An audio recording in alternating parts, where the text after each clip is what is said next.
Hello, my name is Madison Church, and I'm a student at Herzing University in the BSN program. Today, I'm going to talk about the importance of water in the human body. Now, let's get started. Water is everywhere. We drink it, swim in it, eat from it, or eat foods with it, and use it in our daily lives more often than we think. Just in the first half of your day, you flush the toilet with water, brush your teeth with water, probably take medications or vitamins with water, and eat breakfast that has water incorporated in some way.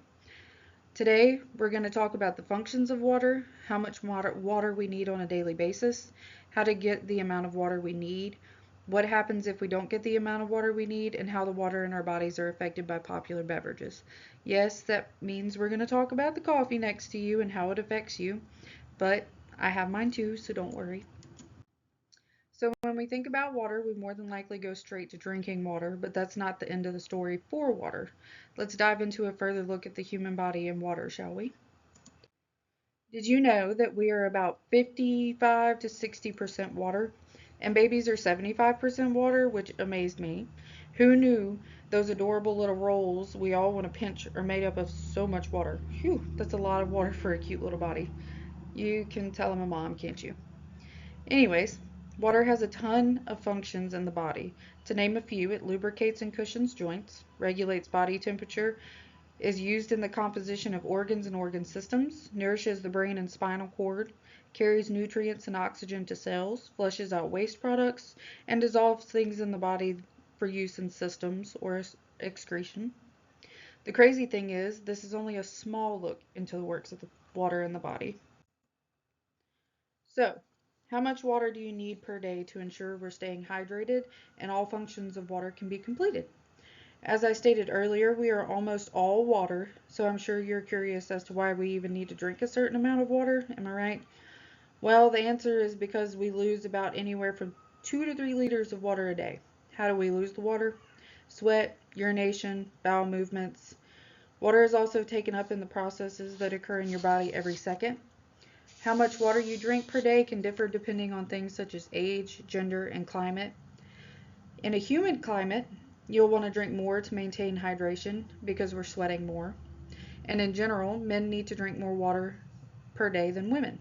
As a general rule, men should drink about 3.7 liters or 15 and a half cups of water per day, and women should drink about 2.7 or 11 and a half cups per day.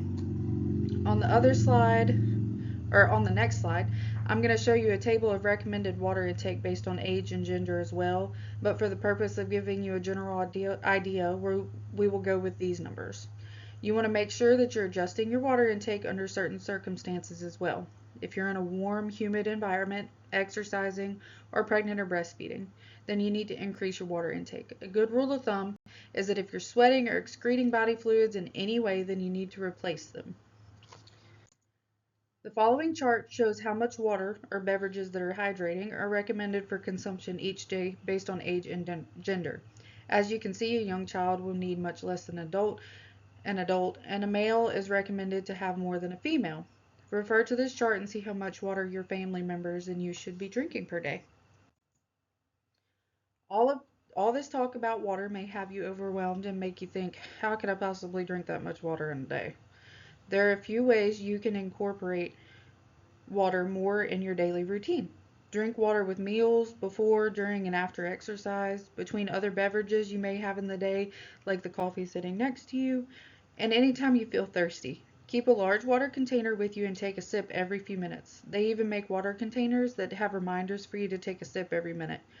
I'll put a link to a few different bottles that I love and a bottle with a reminder on the next slide.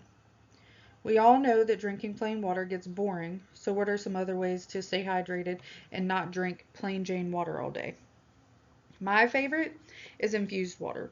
Throw a few strawberries, blueberries, lemons, limes, or whatever fruit you enjoy into your water, and it adds just enough flavor to keep you from being bored and adds some nutrients as well. Some other options include electrolyte drinks like Body Armor, Powerade, and Gatorade. You do want to reserve those kinds of drinks for strenuous exercise. You don't want to just be drinking them sitting at a desk all day because they do have added sugars and different things that you may not need sitting. Coconut water is a very hydrating is very hydrating and has a great taste. Vegetable juice packed with nutrients and it's also hydrating. You can also find healthy water flavor packets to add and get creative with it. You can also get a water you can also get water from your diet. Fruits and vegetables like strawberries, cucumber, and broccoli are high in water content and aid in keeping you hydrated. Here are links to two of my favorite water bottles and two water bottles that have the reminders. They connect to your phone and you get notifications that it's time to take a sip. A lot of us have had a dehydration headache. I get them all the time. But what are other symptoms that can come with not getting enough water? For starters, you urinate less or have dark urine. Continued dehydration can cause mood swings, constipation, fatigue, dizziness, confusion, and poor skin conditions.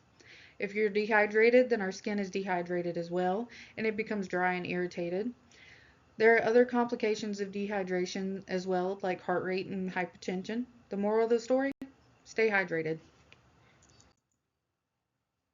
In our day to day lives, we tend to keep something to drink with us, but more times than not, it's not water. The majority of us, myself included, have some kind of caffeine beverage or carbonated soda. Coffee can provide some hydration due to its water base, but it can also increase your heart rate, which in turn can make us sweat and urinate more. This dehydrates us. Another popular beverage is sports drinks. Yes, Body Armor, Powerade, and Gatorade can be a source of hydration, like I listed before, but it should only be used when you're active for more than an hour at a time. These drinks are normally high in added sugars, which is not healthy. At the end of the day, water is best, and if you can drink plain water, that's what you should do. So, final tips and takeaways. Drink when you're thirsty. Water is best, plain water. You can get hydration from fruits and vegetables in your diet as well. Be mindful of your environment when figuring out how much water you need to drink. Remember, hot, humid climates mean you're going to sweat more, you need more water. Avoid popular drinks that cause dehydration or have excess sugars. Be out or get out, be active, and drink plenty of water. Here's some references to my information, and thank you for watching.